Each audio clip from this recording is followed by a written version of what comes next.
If there's one thing we all learned recently, it's how incredibly fast a new virus can travel. It feels like one day you hear about a new variant in a headline from some far-off place, and the next thing you know, it's right in your own community. So how does that actually happen? Let's dig into the two speeds of a modern pandemic. I mean, it seems almost impossibly fast, right? A new variant gets identified, and just a few weeks later, it's already hopped across oceans and entire continents. How is that even possible?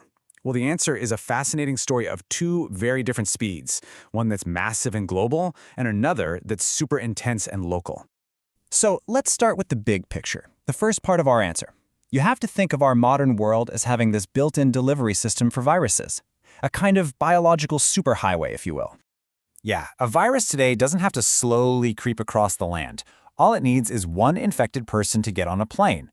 Our incredible global airline network has basically become a superhighway for pathogens, letting a new variant jump from one continent to another in a matter of hours, not years or months.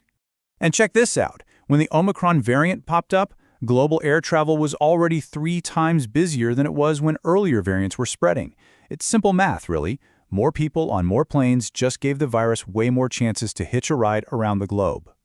And the result of all that travel? Omicron made its way to over 80 countries in just a little over 3 months.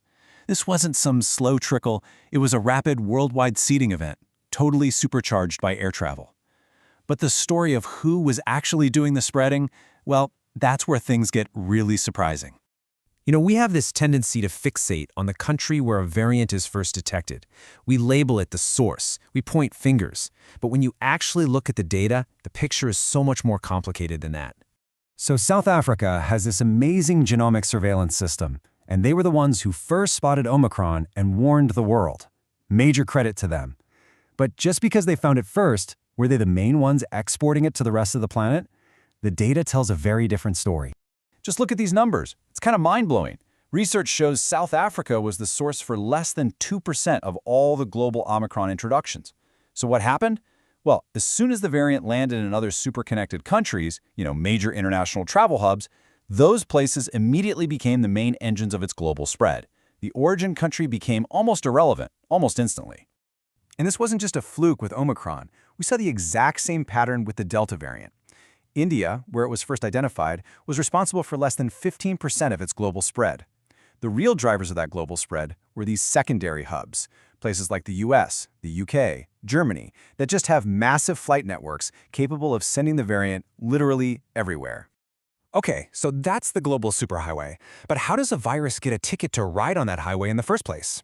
For that, we have to zoom way in, from the global level to the local. And to understand that, we need to talk about a very strange but powerful rule in epidemiology. It's called the 20-80 rule, and it's a fundamental concept for understanding outbreaks. Basically, it means that transmission is not spread out evenly. Most people who get sick might pass the virus to nobody or maybe one other person, but a tiny minority of people end up infecting a huge number of others. These are what we call super-spreading events. You can really see the imbalance here. That little group, just 20% of infected people, they're punching way above their weight. They're causing a whopping 80% of all the new infections.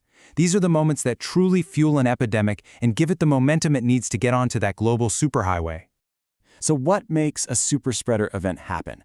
And it's really important to get this. It's almost never about the person themselves. It's about a perfect storm of different factors all coming together at once.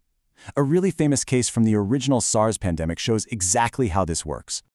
Okay, so let's travel back in time to 2003, during the SARS outbreak. We're in Hong Kong at a huge residential complex called Amoy Gardens. And this place is about to become the site of one of the most shocking outbreaks in modern history. It all started with just one person.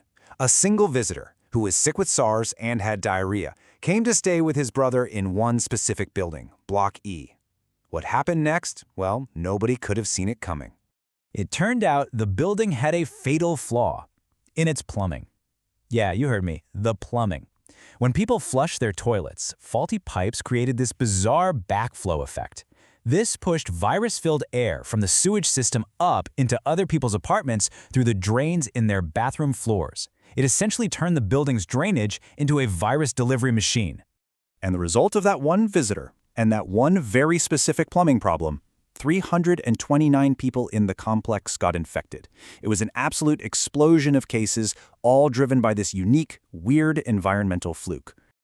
This wild story perfectly illustrates the 3 key ingredients you need for a super-spreading event. First, there are host factors, like how one person's immune system responds. Second, there are pathogen factors, like how aggressive that particular strain of virus is. And third, and this is often the most critical, there are environmental factors. Things like poor ventilation, big crowds, or in this case, a really, really bad plumbing design. And here is where our 2 speeds finally connect. Think of it like this. Those intense, local, super-spreading events are like fire starters. They create a huge, raging blaze in one spot, and that blaze throws off a ton of sparks, infected people, who then go on to hop on that global superhighway, carrying the fire with them to the rest of the world. So we understand this 2-speed system way better than we ever have before. We know that trying to block travel from an origin country is often too little, too late, because those other big hubs take over so fast. And we know that stopping those local fire starter events by focusing on things like ventilation is absolutely key. Global travel is roaring back, and super spreading is just a fact of life. So the real question isn't if another variant will use this system, but when, and whether we'll actually be ready for it.